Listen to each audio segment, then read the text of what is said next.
Kunal Alayinka had it all. A thriving business, a penthouse, and a life of luxury. Yet his world was falling apart. His company's finances were a chaotic mess, a problem his expensive accountants couldn't solve. He was a man with everything on the surface, but his greatest success was built on a foundation of deceit.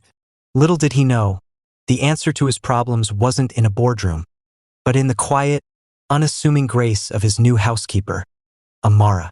Hello, bestie. Welcome. Please stay with me as I unfold this interesting romantic story. If you enjoy the story, please support us by subscribing to this channel and hit the notification button for more. Thank you. Grab your popcorn, sit back, relax, and enjoy the story. Kunal Alayinka didn't feel like a man who had everything. He felt like a man losing his grip on it all. From the 35th floor of his Ikoyi penthouse, the Lagos lagoon sparkled like a diamond-studded blanket, a view that once filled him with a sense of accomplishment, but now only reminded him of the vast, intricate network of his business. A network he could no longer untangle. His empire, built on oil and logistics, was a monolith of success to the outside world. He graced magazine covers, delivered speeches at global economic forums, and his name was synonymous with wealth and power.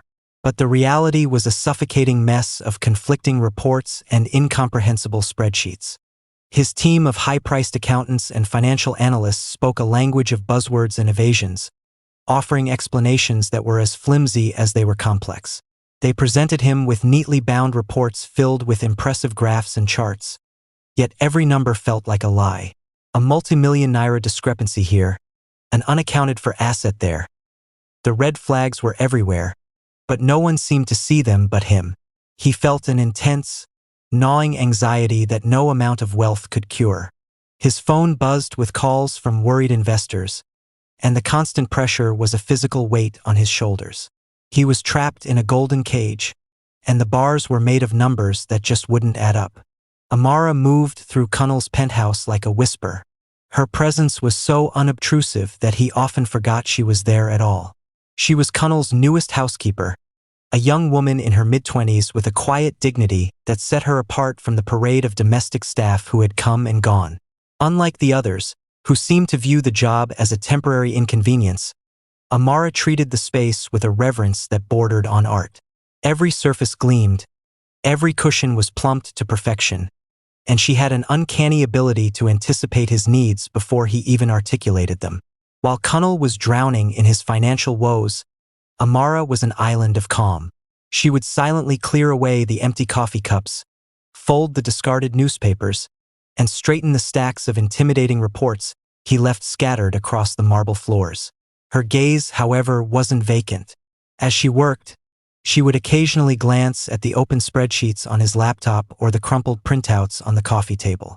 Her expression would remain serene, but in her eyes, a flicker of recognition, a subtle curiosity, would appear and disappear just as quickly. Kunal, consumed by his own anxiety, never noticed the quiet intelligence in her gaze. To him, she was simply a part of the backdrop, a serene and efficient presence in his chaotic life. The frustration had been simmering for weeks, a slow, toxic burn in Kunal's gut. Now it was a full-blown inferno. He had just endured a 2-hour conference call with his team of financial experts, a theatrical performance of corporate jargon and empty assurances. The call ended with them suggesting he invest in another multi-million-dollar software suite to streamline his accounts. A ludicrous idea when the old ones were already in shambles. He slammed his laptop shut, the metallic thud echoing in the cavernous penthouse. He stalked over to the pristine white couch, snatched up a stack of printed reports, and began to pace. Each page was a monument to their incompetence, a testament to the fact that he was paying a fortune for a service that was actively making his life worse. He looked at the neatly arranged columns and rows of numbers, his vision blurring with rage. They looked so clean, so organized, but he knew they were riddled with lies. With a guttural roar, Kunal ripped a report in half, the sound of tearing paper a strangely satisfying release. He did it again and again until a blizzard of shredded paper fluttered to the polished floor. He threw the rest of the stack across the room, watching them scatter like fallen autumn leaves. His head throbbed, and his heart hammered against his ribs.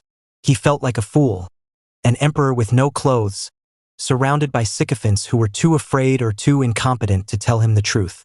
In that moment, surrounded by the mess of his own making, Kunal Alayinka didn't feel like a billionaire. He felt utterly and completely helpless.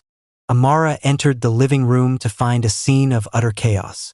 The neat, minimalist space was now a landscape of torn paper and scattered documents. She paused at the doorway, her eyes scanning the debris. She had heard Kunal's frustrated outburst, a rare display of raw emotion from the usually composed billionaire. She walked carefully, stepping over crumpled reports and half-shredded financial statements. Her job was to clean, but her instinct was to understand. Her eyes landed on a half-torn sheet lying face down on the polished floor. It had a graph showing revenue growth, a steady upward climb. But a few feet away, another sheet, this one crumpled but still mostly intact, listed expenses. She picked up both papers, smoothing them out. Her gaze moved between the two, and a small frown creased her brow. The numbers didn't align. The reported revenue was significant, but the corresponding profit margin on another document was suspiciously low, with no clear explanation for the difference. It was a basic accounting principle. The numbers were telling a story of a business that was much less profitable than Kunal's financial reports claimed. It was a glaring, almost amateurish error that a first-year accounting student would have caught. But Kunal's team of professionals had missed it, or perhaps chosen to ignore it. A quiet understanding dawned on Amara. The numbers weren't just messy. They were deliberately misleading. She carefully stacked the papers, her movements deliberate and precise. The sight of her boss' despair, combined with the clear deception in the numbers, stirred something within her. She knew she shouldn't interfere, but a part of her, the part that had a deep, almost spiritual respect for the elegance of mathematics, felt a quiet outrage. She knew what needed to be done, even if it wasn't her place to do it. Amara approached him cautiously, a small stack of Kunal's crumpled reports in her hands. He was slumped in a leather armchair, a glass of whiskey untouched on the side table, his face a mask of exhaustion and defeat. The shredded paper lay around him like a testament to his broken resolve. "Sir?" she said, her voice barely a whisper. Kunal looked up, startled. He had forgotten she was there. "Amara, I apologize for the mess. You can leave it. I'll have someone else clean it up in the morning." She didn't move. She just stood there, holding the papers. "I'm sorry to interrupt, sir, but I saw something." He sighed, running a hand over his face. "Saw what? More bad numbers? I've seen enough for one night." "No," she said softly, stepping closer. "I saw a mistake. A very big one." She held out the two smoothed-out sheets. "On this sheet, your revenue is listed as 120 million. But here, on your profit and loss statement, the number is off by almost 15 million. It's a simple calculation. Your expenses don't justify the reported profit." Kunal's tired eyes narrowed. He took the papers from her, his fingers brushing hers. "What are you talking about? My CFO has confirmed these numbers 100 times. I don't know who prepared them." "Sir," Amara replied, her voice steady, "but the numbers are not telling the truth. The revenue and profit margins do not correlate. It's a fundamental error." Kunal stared at the sheets, a cold certainty slowly replacing his anger. She wasn't speaking in jargon or vague assurances. Her words were simple, direct, and cutting straight to the heart of the problem. He looked up at her, really looked at her, for the first time. In her quiet eyes, he saw not just a housekeeper, but an intelligence he hadn't noticed before, a clarity that had been missing from his life for far too long. Kunal's skepticism warred with a rising tide of intrigue. He looked at the sheets in his hands, then back at Amara, a flicker of suspicion in his eyes.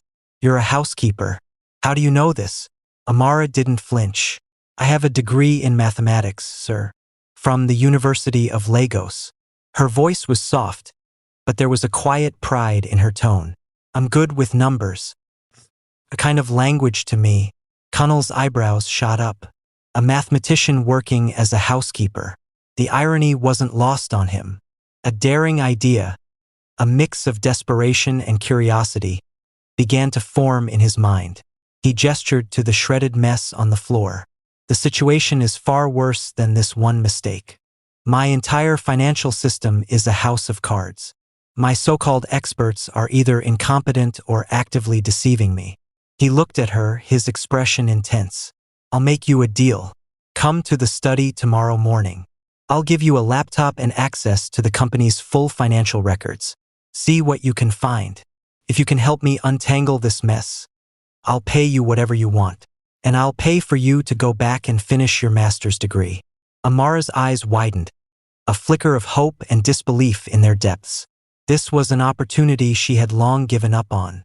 I can do that, sir, she said, her voice filled with a mixture of awe and determination. Connell simply nodded. He watched her as she began to clean the scattered papers, but this time he saw her differently. She wasn't just his housekeeper. She was a potential lifeline, a mind he had almost overlooked, and he felt a strange, new kind of hope for the first time in months. Their first official session felt less like a professional meeting and more like a clandestine operation. Connell cleared a space in his opulent, high-tech study, a room dominated by a massive mahogany desk and panoramic windows. He set up a second monitor, connected a new laptop, and gave Amara the login credentials to his company's private network. The air was thick with a strange mixture of tension and anticipation. Amara, dressed in her simple work uniform, sat down and began to work. She was a whirlwind of quiet efficiency. While Connell struggled to navigate the complex software, she moved with practiced ease, her fingers flying across the keyboard with a dancer's grace. She didn't use jargon. She simply followed the trail of numbers, cross-referencing ledger entries, tracking invoices, and flagging anomalies. The midnight sessions became their new routine. They would often sit for hours, bathed in the cool glow of the monitors. Connell would watch her, mesmerized. She wasn't just working. She was solving a puzzle, and her concentration was absolute. At one point, he brought her a glass of water, and she took it without breaking her focus, her eyes fixed on the screen. He saw the way she would sometimes smile to herself when a complex calculation finally balanced out, or the small frown that would appear when she hit a dead end. In these quiet hours, the barriers between them dissolved. He wasn't the billionaire, and she wasn't the housekeeper. They were two minds working in tandem, united by the common language of numbers. A quiet revelation. As the days turned into weeks, Connell's understanding of his own business grew exponentially. Amara's insights were not just accurate, they were profound. She was able to see the interconnectedness of different departments, identifying where the real inefficiencies and deliberate misrepresentations were hiding. She found a ghost company used to siphon funds, a series of inflated invoices for a phantom project, and a web of kickbacks tied to his most trusted managers. The picture she was painting was one of systematic fraud, perpetrated by the very people he had trusted. He was both enraged and humbled. Enraged that he had been so blind, and humbled that it took a quiet, unassuming woman to open his eyes. One evening, after Amara had finally balanced a particularly stubborn ledger, she looked up at him with a tired but triumphant smile. "The numbers now tell the truth," she said. Connell didn't respond with words. Instead, he simply looked at her, a silent appreciation in his eyes. In her, he had found more than just a brilliant accountant. He had found an honesty and an integrity that was truly priceless. For the first time in his life, Connell felt like he was a student, and Amara was his patient, brilliant tutor. She had a way of demystifying the tangled world of finance that his expensive, MBA-wielding consultants never could. When Head asked her to explain a concept, she wouldn't launch into a lecture filled with acronyms and academic jargon. Instead, she'd use simple analogies that clicked instantly.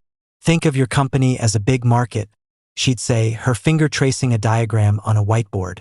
"The revenue is all the money you get from selling your goods. But you still have to pay for the stalls, the transport, and the people helping you. That's your expenses. What's left at the end of the day, after all the costs are covered, that is your true profit." Connell would nod, the concept finally making perfect sense.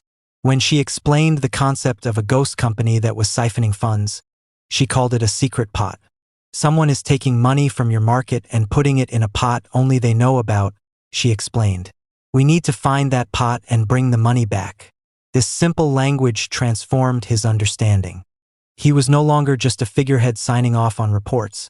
He was an active participant in his own business, and it was all because of Amara. Her insights were a breath of fresh air, cutting through the layers of deceit and incompetence. For Connell, the numbers, once his enemy, had finally become a language he could understand, spoken to him by the most unlikely of teachers. Connell said one evening, leaning back in his chair, a newfound sense of ease in his posture, "You're a mystery to me, Amara. How did someone with your talent end up here?"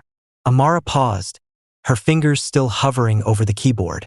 She turned to face him, a thoughtful expression on her face. "It's a long story, sir. We have all night," he said gently, gesturing to the half-empty coffee mugs. She took a deep breath. "I was a good student. My parents were so proud when I got into the University of Lagos to study mathematics. It was my dream to become a professor, to teach others to love numbers as much as I do." A faint, wistful smile touched her lips. "I was on my way to getting a first-class degree. My final year was a breeze, and I was accepted into a master's program. My father was so happy he threw a small party for the whole compound." Her smile faded as she continued. "But then, the family business, a small poultry farm, was hit by the bird flu. We lost everything. My father fell ill from the stress. All the money we had saved for my master's went to hospital bills and paying off debts. I had to leave school." She shrugged, a gesture of resignation. "I took any job I could find, from a salesgirl to a cleaner. This job, it was a good one, paid well, and it was a clean environment. And it was a way for me to take care of my family." Connell listened in silence, his heart clenching. He had always seen the world in terms of profit and loss, but Amara's story was a stark reminder of the human costs behind the numbers. He saw the resilience in her eyes, the quiet strength that had carried her through hardship. She had a brilliant mind, a spirit forged by fire, and a humility that put his own extravagant life to shame. In that moment, the lines between boss and employee blurred, replaced by a profound and growing respect. Amara's story settled in Connell's mind like a stone. It rattled his carefully constructed world, one built on the illusion of self-made success and the belief that money could solve any problem. He had spent his life surrounded by people who were either trying to get something from him or were impressed by his wealth. Amara was the first person he had met who was neither. He started noticing the small things he had overlooked before. He saw the quiet grace with which she carried herself, the way she would offer a genuine smile to his other staff, and the quiet dignity with which she navigated his high-pressure world. Her humility wasn't a performance. It was a fundamental part of who she was. It stood in stark contrast to the performative arrogance of his business associates and the sycophantic deference of his employees. He began to feel a sense of unease with his own life. The luxurious trappings, the designer clothes, the expensive cars, the penthouse itself, suddenly felt hollow. They were symbols of a success that had become a trap, a gilded cage he had willingly built around himself. Amara, with her simple dignity and profound intelligence, represented a different kind of wealth, one that had nothing to do with money. He found himself looking forward to their late-night sessions not just for the clarity she brought to his business, but for the quiet comfort he found in her presence. The lines between employer and employee had blurred entirely, replaced by a growing admiration and a recognition that his professional life, and perhaps his personal one, was about to change forever. The financial crisis that had plagued Connell's company was slowly but surely being resolved, and as the numbers began to make sense, a new dynamic emerged between him and Amara. Their late-night sessions in the study shifted from tense, focused work to something more relaxed and personal. Connell no longer saw her as just the key to his company's salvation. He saw her as a confidant and a friend. He started asking her about things beyond ledgers and balance sheets. He'd ask about her favorite music, her family, and her dreams for the future. He discovered she loved high-life music, had a younger sister she was putting through school, and dreamed of one day opening a community center to teach math to underprivileged children. In turn, he found himself sharing his own story, the loneliness that came with immense wealth, the pressure from his family, and the betrayal he felt from his trusted advisors. The lines between boss and employee had not just blurred, they had faded away completely. He found himself looking for excuses to be near her, to hear her calming voice and see her insightful eyes. He'd bring her a cup of tea he brewed himself, or they'd share a plate of late-night snacks. Their conversations flowed naturally, filled with easy laughter and comfortable silence. Connell had never felt so seen, so understood by anyone before. His professional collaboration with Amara had unexpectedly blossomed into a genuine, heartfelt friendship, a bond far more valuable than any business deal he had ever closed. It's hard to keep a secret in Ikoyi, and Connell's new, very public friendship was the juiciest rumor to hit the city in years.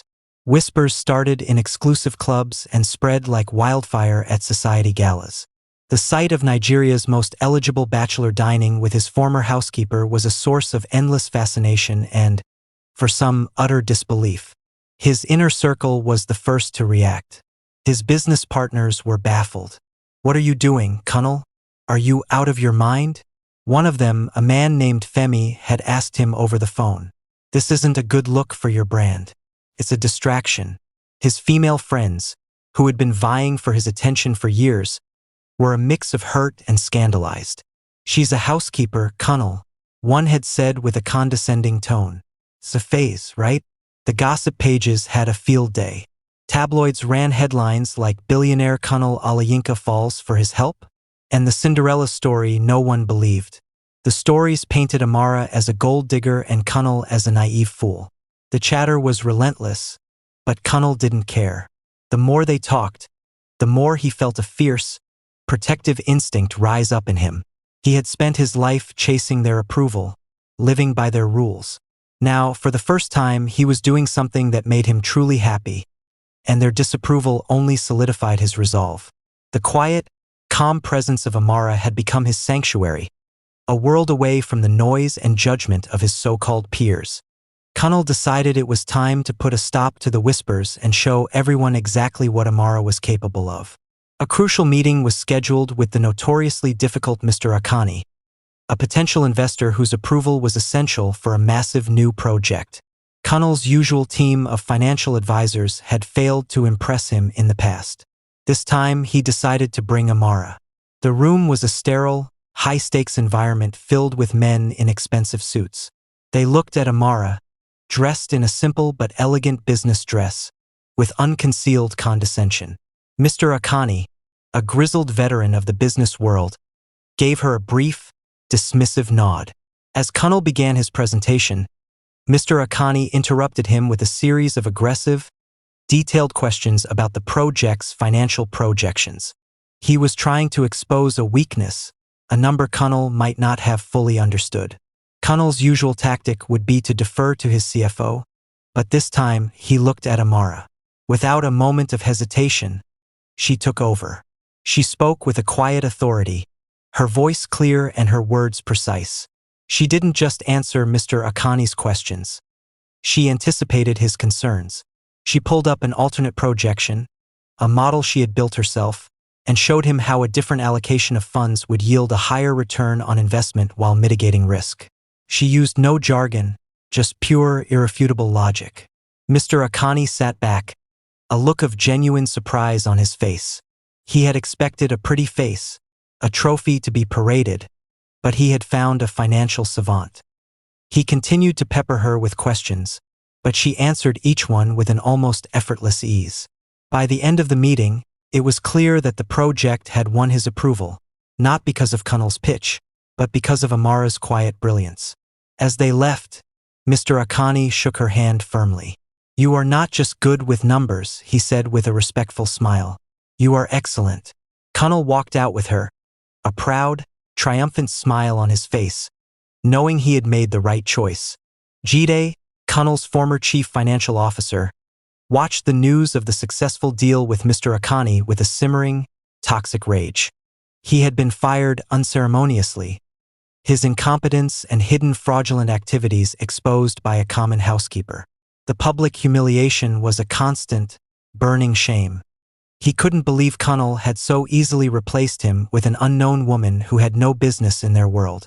Now, with the new deal cemented, Jide's anger turned to a calculated need for revenge. He still had contacts within Kunal's company, disgruntled former colleagues who resented Amara's rapid ascent. He fed them fabricated stories, twisting the narrative to his advantage. He painted Amara as a manipulative opportunist who had seduced Kunal to get access to his wealth. He created fake profiles on social media, posting anonymous, venomous comments on articles about Kunal. "She's a fraud," one post read. "Her master's degree is fake. She's just a gold digger who got lucky." Jide's plan was simple. He would discredit Amara publicly, making her look like a liar and a cheat. He knew Kunal was fiercely protective of her, but he also knew that public opinion, especially in the exclusive circles they moved in, could be a powerful weapon. He wanted to make Amara an outcast, to sow seeds of doubt in Kunal's mind, and to destroy the very thing that had taken his job and reputation. Jide was consumed by the bitter need for payback, and he would stop at nothing to see his enemy fall. The tabloids had a field day. Jide's whispers and fabricated stories found a willing audience in the Lagos gossip circuit and online. Articles appeared with sensational, damning headlines: Kunal's housekeeper lover exposed, a calculated scheme for wealth, and a Cinderella story built on lies. The stories were filled with anonymous sources who claimed Amara's math degree was from a fake online university and that she had a history of manipulating wealthy men. The comments sections were a cesspool of vitriol, filled with people calling her a fraud and a gold digger. Kunal was furious. He knew it was a smear campaign, orchestrated by Jide to hurt him through Amara. He wanted to go on television, to sue the tabloids, to unleash his army of lawyers on everyone who dared to print a lie about her. But Amara remained calm. She saw the articles and the online hate, but she didn't let it break her. She simply smiled sadly and said, "The truth will always find its way out. Kunal, these people are looking for a story, not the truth." Amara's grace under fire only deepened Kunal's admiration. He saw her composure as a sign of her inner strength, a stark contrast to the performative outrage of his world. While his family urged him to end the relationship to avoid a scandal, he stood firm. He defended her to his parents, his friends, and his business associates. He refused to let the public's judgment define his life or the woman he was falling in love with. The more they tried to pull them apart, the more Kunal realized that Amara was the one person in his life who truly mattered. Amara handled the storm with a quiet strength that astounded Kunal. While he wanted to fight every lie and correct every misrepresentation, she simply carried on with her life. She didn't respond to the online trolls, didn't grant interviews to the tabloids, and didn't let the malicious gossip change her. Her grace under pressure was a stark contrast to the performative outrage and calculated PR moves he was used to in his world. One evening, as Kunal raged about another false story, she simply looked at him and said, "Kunal, these people don't know me. Their words don't change who I am. You know the truth, and that's all that matters." Her words were a calming balm to his fury. She wasn't just saying it. She was living it. She continued to work with him, her focus unwavering, her insights as sharp as ever. She laughed at the absurdity of the claims and continued to treat his other staff with her usual kindness. He saw that her strength wasn't loud or aggressive. It was a deep, unshakable confidence in herself. It was the same quiet power he had seen when she first corrected his financial report and when she silenced Mr. Akani with her brilliant mind. In a world of loud voices and grand gestures, Amara was a beacon of quiet dignity. Her refusal to engage in the drama only made the empty accusations seem more ridiculous. Kunal realized that he wasn't just falling in love with her mind or her kindness. He was falling in love with her soul. Her inner fortitude was more valuable than any fortune, and it was a quality he had been searching for his entire life. It was a rainy Friday evening, and the city lights outside the penthouse window were a blur of gold and red. The air was filled with the scent of wet earth and impending rest. Amara was about to leave when Kunal stopped her. "Amara, wait," he said, his voice softer than usual. She turned, her hand on the doorknob. "Yes, sir?" The formal address felt like a chasm between them. Kunal walked toward her, the sound of his footsteps muffled by the thick carpet. "We need to stop with the sir," he said, a nervous smile on his face. "After all, we're partners." "Of course," she said, her expression a mix of curiosity and confusion. He took a deep breath, the words tumbling out before he could second-guess himself. "Amara, these past few months, you've changed my life. I was drowning in numbers and deceit, and you brought me clarity. But it's more than that." He reached for her hands, his touch gentle. "You've shown me a kind of strength and grace I've never seen before. You're the most intelligent and kind person I've ever met." Her eyes widened, and a blush crept up her cheeks. "Kunal," she began, but he didn't let her finish. "No, let me say this," he insisted, his voice raw with emotion. "I love you, Amara. I'm not in love with you because you saved my company. I'm in love with you because you saved me. You've made me a better man, a happier man. I want to build a life with you, a life where the numbers are balanced and our hearts are in perfect harmony." The silence that followed was broken only by the gentle patter of rain against the glass. Amara's gaze was steady, searching, and then a beautiful, genuine smile broke across her face. "Kunal," she said, squeezing his hands, "I love you too." The rain had subsided, leaving the city air fresh and cool. Kunal's heart was thumping a rapid, joyful rhythm. The moment was perfect, and he knew what he had to do. He reached into his pocket and pulled out a small velvet box. He had commissioned a jeweler to create a ring that was as unique and elegant as Amara's mind. It wasn't a showy, oversized diamond. Instead, it was a simple silver band with a single, brilliant cut diamond. Engraved on the inside of the band was a small, intricate mathematical symbol, the infinity sign. He knelt before her, right there on the Persian rug in the living room, the same place where he had once thrown his shredded financial reports in a fit of despair. "Amara," he said, his voice thick with emotion, "you've brought order to my chaos. You've taught me what true wealth really is. Will you marry me?" Amara's eyes filled with tears, her hand trembling as she touched her lips. She didn't hesitate. "Yes, Kunal. 1,000 times, yes." He slipped the ring onto her finger, and the diamond caught the soft glow of the penthouse lights, sparkling like a tiny star. The infinity sign was a private symbol of their love, a love that had grown from the elegant, unending logic of numbers. It was a love story that had begun not with a grand gesture, but with a quiet correction and a shared understanding, a love as beautiful and profound as the perfect equation. Kunal knew that winning over Amara's heart had been easy compared to convincing his family. His mother, a formidable matriarch of Lagos high society, had been the most vocal critic of their relationship. To her, a housekeeper was simply not a suitable match for a man of Kunal's stature. The meeting took place at her sprawling estate in a private, overly formal living room. Amara, dressed in a simple but elegant dress, sat with her hands folded in her lap, her posture perfect. Kunal's mother, flanked by two of his aunts, sat on the opposite sofa, her expression a mix of polite condescension and cold disapproval. "Amara," his mother began, her voice dripping with passive aggression. "Kunal tells me you're a mathematics graduate. How delightful." Amara met her gaze calmly. "Thank you, ma'am. I was a few courses short of my master's degree when I had to leave school." One of the aunts scoffed.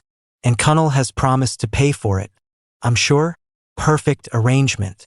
Before Kunal could fire back a retort, Amara spoke again, her voice unwavering. "Kunal offered, yes, but that's not why I'm here. I love your son, and he loves me. I'm not interested in his money, and he knows that." She then looked at his mother directly. "I understand this is difficult for you. I was a housekeeper and he is a very wealthy man. But my worth is not defined by my past or his bank account. It's defined by my character, my intelligence, and the love we share." Amara then went on to speak about her family, her dreams, and her genuine appreciation for the life she was building with Kunal. She answered every pointed question with honesty and grace. Her calm demeanor and unwavering confidence slowly began to chip away at the family's defenses. By the end of the meeting, his mother's face had softened. She saw not a gold digger or a social climber, but a strong, dignified woman who was truly Kunnal's equal. She wasn't won over completely, but the seeds of acceptance had been planted. Amara had handled a boardroom of millionaires with ease, but she had just conquered a challenge far more daunting. His mother. The wedding of Kunnal Alayinka and Amara Akwim was the most talked about event in Lagos. It was a beautiful fusion of two different worlds, a celebration that defied all expectations. The ceremony was a blend of high society glamour and traditional Igbo customs, reflecting both Kunnal's world of immense wealth and Amara's rich cultural heritage. The venue, a lush, sprawling garden overlooking the Lagos Lagoon, was decorated with a mix of exotic flowers and traditional Nigerian fabrics. Guests arrived in their finest aso-ebi, matching ceremonial attire, a vibrant cascade of colors that lit up the afternoon. Amara was breathtakingly beautiful in a custom-made wedding dress that combined modern elegance with intricate, hand-stitched Nigerian motifs. Kunnal, in a tailored suit, watched her walk down the aisle with a look of awe and profound happiness. The traditional wedding rites were performed with great respect. Amara's family, who had come from their village in the east, performed the sacred rituals, and Kunnal, once a man who valued only profit, participated with sincere joy and humility. He drank from the palm wine cup Amara offered him, a symbol of her choosing him, and he introduced her to his family as his wife with a deep, heartfelt love that was palpable to everyone present. The reception was a feast for the senses, with music, food, and laughter filling the air. Kunnal gave a heartfelt speech that didn't mention his wealth or status. Instead, he spoke of how Amara had taught him the true meaning of partnership and how her intelligence and kindness had made his life richer than any amount of money ever could. Their love story, once a secret confined to spreadsheets and late-night conversations, was now a public testament to the fact that true wealth isn't just about what you have, but who you choose to build a life with. Amara's new title, Head of Financial Strategy, was a far cry from her previous role, but her presence in the boardroom was a natural fit. Kunnal officially introduced her to his senior leadership team, many of whom had doubted her from the start. They were a mix of old guard and new hires, but they all had one thing in common. They were used to a certain way of doing things, a way that had almost ruined Kunnal's company. Amara didn't come in with a heavy hand. Instead, she began by listening. She spent her first few weeks in meetings, absorbing information, asking probing questions, and observing the dynamics. She was a quiet storm, an unmoving force of competence. She replaced the complex, misleading reports with clear, concise documents that anyone could understand. She implemented a new system of checks and balances that made it impossible to hide fraudulent transactions. Her focus was not just on fixing the past, but on building a more transparent and ethical future for the company. She held workshops for junior employees, teaching them the fundamental principles of honest accounting. She encouraged open dialogue and made it clear that she was there to help, not to judge. Slowly, the culture of secrecy and incompetence began to erode, replaced by one of accountability and shared purpose. The company's financial health soared, and Kunnal, who had once been the company's sole genius, was now a partner in a truly shared success. Amara's genius was not just in her ability to see the numbers. It was in her ability to inspire others to see the truth. Amara's new financial systems were designed to be airtight, a direct response to the fraud that had almost destroyed Kunnal's company. Her meticulous nature and deep understanding of the business's inner workings meant that every number was accounted for, every transaction traced.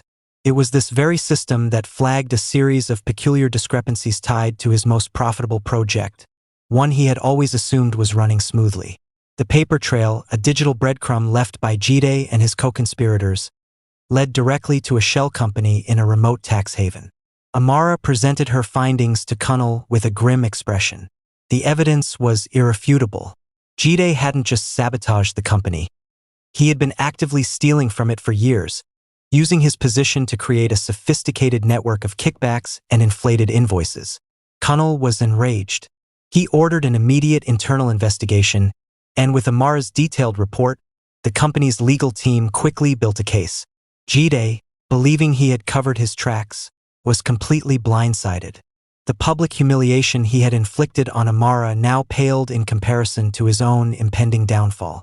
The very woman he had called a fraud and a gold digger had unmasked him as the true criminal. When Kunal officially announced Jide's dismissal and the ongoing legal proceedings, he made sure to credit Amara publicly for her unwavering integrity and brilliant financial acumen. Her position at the company was no longer a matter of debate. It was a testament to her worth. Jide's plot for revenge had backfired spectacularly, solidifying Amara's power and confirming to everyone that she was the best thing that had ever happened to Kunal Alayinka's business and his life. They had chosen the house together, not just for its size or location, but for its feeling. It wasn't the sterile, imposing penthouse Kunal had lived in before. This was a home, warm, inviting, and filled with light. It was nestled in a quiet, green part of Lagos, with a lush garden and large windows that let in the sunshine. They spent their weekends furnishing it, not with expensive pieces from a showroom, but with art from local Nigerian galleries and furniture that had a story. Their new home became a sanctuary where they could be themselves, a world away from the demands of their professional lives. Kunal, who once saw his home as a place to crash between business trips, now found a deep joy in the simple routines of domesticity. He loved watching Amara cook traditional Nigerian meals, her laughter filling the kitchen. They would spend hours in the evenings talking about their day, their dreams, and their future. Amara, for her part, brought her own sense of purpose to their shared life. She managed their personal finances with the same precision she brought to his company, creating a joint account where their individual incomes were blended into one. It was a symbolic gesture, a tangible representation of their partnership. They were no longer two separate people living in the same house. They were a unit, a team, building a life together on a foundation of mutual respect and love. Their new home was more than just a house. It was a physical manifestation of their new beginning, a place where their two worlds had finally merged into one beautiful, harmonious whole. It happened on a quiet Sunday morning. Amara had been feeling a little under the weather, a persistent tiredness that she couldn't shake. She had gone for a checkup, thinking it was just stress from the new job. She came home with a small, knowing smile on her face, clutching a paper in her hand. Kunal was on a call in his study, but she couldn't wait. She walked in and simply stood there, a silent, joyful presence. He looked up from his screen, and the look on her face made him end the call abruptly. "Amara, what is it? Are you okay?" She didn't say a word. She just handed him the paper. It was a sonogram, a grainy, black and white image of a tiny, perfect form. Kunal's eyes widened in disbelief. He looked from the image to her face, a wave of emotion washing over him. Are you serious?" he whispered, his voice thick with emotion. She nodded, tears of happiness welling in her eyes. "We're going to have a baby, Kunal." He scooped her up in his arms, his heart overflowing with a joy he had never known. The news was a complete surprise, a beautiful new chapter they hadn't even dared to dream of yet. He thought of all the things he had built, the buildings, the companies, the fortunes, but none of it, not a single naira, had ever felt as real or as meaningful as this tiny, life-giving image in his hand. The numbers and figures that had once defined his life now paled in comparison to the one number that mattered most: 3. Their little family of 2 was about to become 3, and he couldn't have been happier. Preparing for the baby's arrival was an adventure in itself. Kunal, who once delegated every task, now found joy in the smallest details. He and Amara spent weekends browsing baby stores, Kunal poring over the safety ratings of car seats, and Amara lovingly picking out tiny, soft clothes. Their large, minimalist house began to fill with the warmth and chaos of impending parenthood. The nursery became their shared project. Kunal, who hadn't lifted a tool in years, spent hours assembling a crib, his brow furrowed in concentration, while Amara painted a mural of a serene night sky with constellations. They'd often take breaks, sitting on the floor of the half-decorated room, sharing their hopes and fears. Kunal admitted his anxiety about being a father, about living up to the responsibility. Amara, in her calm way, would reassure him, "You are already a good man, Kunal. You will be a wonderful father." The anticipation was a new kind of wealth for Kunnel. It wasn't about the size of their home or the luxury of their belongings. It was about the shared dreams, the late-night conversations about baby names, and the simple joy of feeling Amara's growing baby bump. For a man who had everything, the greatest gift was the promise of a life that wasn't about him, but about the small, precious person who would soon join their world. The baby wasn't just a new addition to their family. It was a symbol of their complete and perfect love. The moment their daughter was born, Kunnel's world shifted. The baby, a tiny, perfect bundle with her mother's bright eyes and Kunnel's determined chin, let out a cry that was the most beautiful sound he had ever heard. The hours he had spent in boardrooms, the stress of multi-million-dollar deals, the weight of his entire empire, it all faded into nothingness. All that mattered was the tiny hand that gripped his finger and the pure, innocent face of his child. Amara, tired but radiant, looked at him with a tired, knowing smile. "She's perfect, Kunnel." He could only nod, tears of overwhelming emotion welling in his eyes. He had always defined himself by his successes, his business acumen, and his wealth. But holding his daughter for the first time, Kunnel understood that true achievement had nothing to do with money or power. It was about this small, miraculous life he had helped create. It was a love so profound and so unconditional that it dwarfed everything else he had ever known. His new reality was not built on numbers, but on the simple, powerful feeling of family. They decided to name her Ngozi, an Igbo name that means blessing. The name felt perfect, a simple and powerful acknowledgement of the joy and purpose she had brought into their lives. She was indeed their blessing, a symbol of the beautiful life that had emerged from the most unlikely of circumstances. Kunnel, once known for his relentless ambition and cold business calculations, was now a doting father. He would spend hours in the nursery, his voice a soft murmur as he read children's books to her. He learned to change diapers, to rock her to sleep, and to find endless fascination in her every gurgle and coo. Amara watched him with a heart full of love, seeing the man she knew was always there, finally set free from the pressures of his public persona. Ngozi wasn't just their child. She was a bridge between their two worlds. She had her father's drive and her mother's quiet brilliance, a perfect blend of their two distinct souls. Her presence filled their home with a new kind of energy, one that was warmer, louder, and more vibrant than they had ever known. She was the final piece of the puzzle, the missing number in the grand equation of their lives.